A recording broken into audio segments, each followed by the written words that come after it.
The Lord puts seeds of greatness in you long before you know they're there. Long before you realize that the enemy's working against you. Long before you know that he's trying to stop you. Because as a kid, we don't know that. As a kid, it's just maybe someone's hollering at us to be quiet and shut up, or I don't know what it is for you.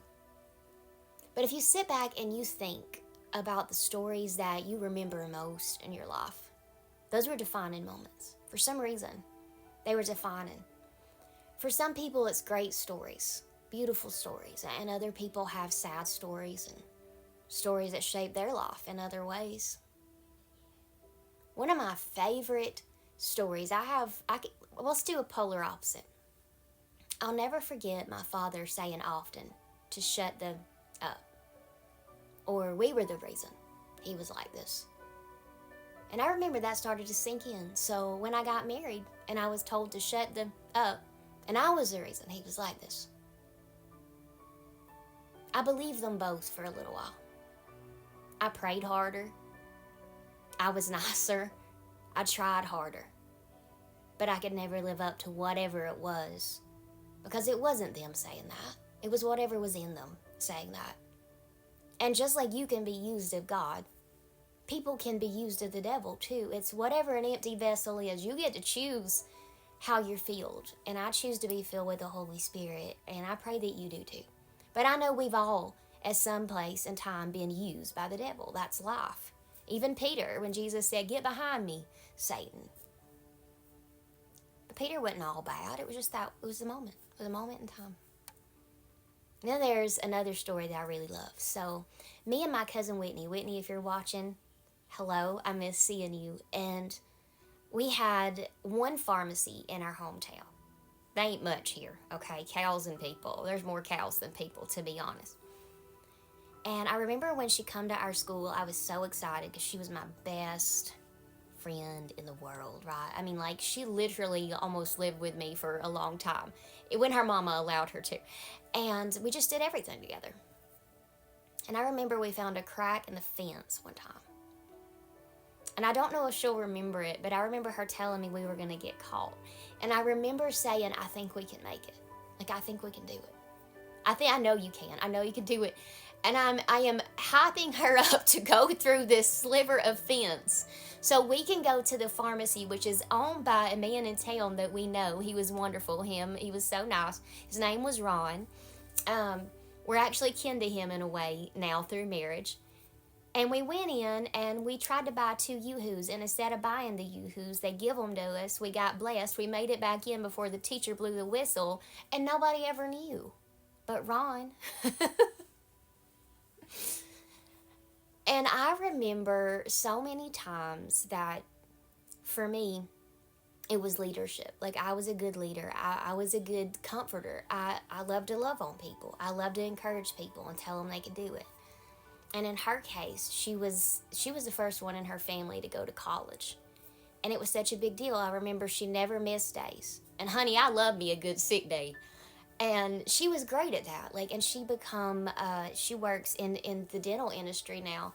And I always thought that was so cool. Because I remember as little kids, we would play pretend to who we were going to be. And she would always imagine these things that she wanted to be. And I remember I always just said, "I just want to be me." She was like, "You can't just be you. You need to be somebody." And I remember saying, "Okay, well, I'll be me, but as like this. I'll be me, but as that." I never wanted to give myself another name. I just always wanted to be me.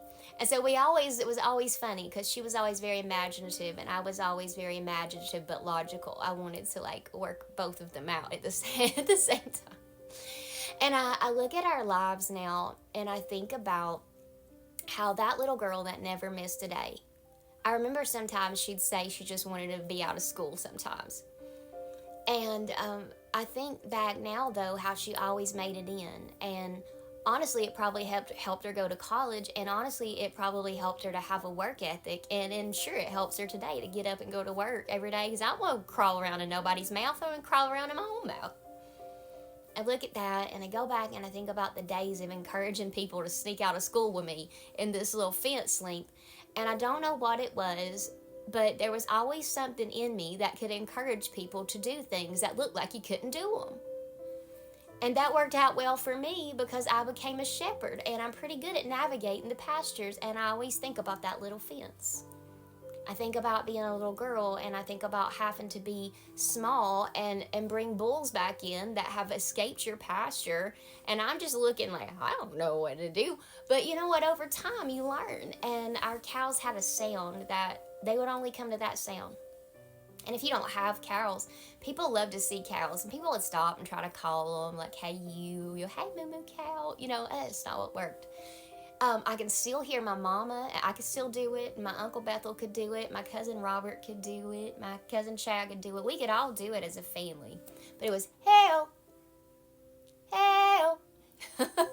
If you pulled up at my mama's right now and you said, hey-o, them cows gonna come, me say day, me say day, me say day. Coming up like Beetlejuice to come see you.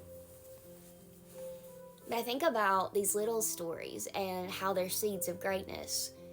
And I think about the days that she probably didn't want to go to school but made it. I think about the days when I had a bad home life, but school was actually pretty nice, especially recess, because the teachers weren't around to watch. But I remember that I loved to go up to people. I loved to talk to them about their life. I loved to try to get them to do things like they didn't think they could do. And I look back and I think about how the devil tries to steal things. I look back and think about how he never could. But when you're little, it very much looks like he's winning. And when you get older, sometimes you forget that God is still victorious. He's still on the throne, and you still have seeds of greatness in you. And I bet if you took a second look, you'd realize that those seeds have turned into a tree.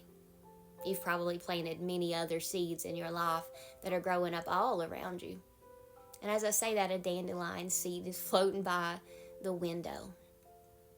You know what I love about wishing on a dandelion? Is yes, it's one wish. But there's about 50 to 100 wishes on a dandelion. Nobody gets it all in one swift blowout. No one does. But I always stop with my boys, just like we did when we were children. And we make a wish. And I'm not wishing on a flower. I know God hears me, and I watch it all spread out, and I think about harvest. I think about reaping what you sow. And when I watch my son Ben try to blow all of the little pieces off of a dandelion, I'm always reminded of the seeds of greatness. It looks like one little flower and one little wish, but actually, if you think about it, there's at least 50 little wishes, and they're going everywhere. And when those seeds fall, they're going to plant more dandelions. You are raising up greatness around you, and you are still great. And maybe no one ever told you that you're great, but I wanted to tell you that you're great. You're great. God put seeds of greatness in everybody. I don't care what you believe. He did. And maybe you're doing it in some other capacity right now. Maybe you don't believe in God like me, and that's okay. I respect that. But my prayer today is that God increases you abundantly, that all the gifts he put in you, that you're putting to good use. And that when you come, that he would send more people, there we go, more and more people to water you that love him. And my prayer is that you come around this way. And that when you get to see what it's like to have your gift in God's will and his purpose, that you too will understand that you've had seeds of greatness your whole life, and you'll be able to tell someone else a story. And maybe it'll change their day or their minute, their life or their mind. You never know. I mean, hey, people come and ask me all the time, how do you get to where you are? Just don't be afraid to go through the crack in the fence.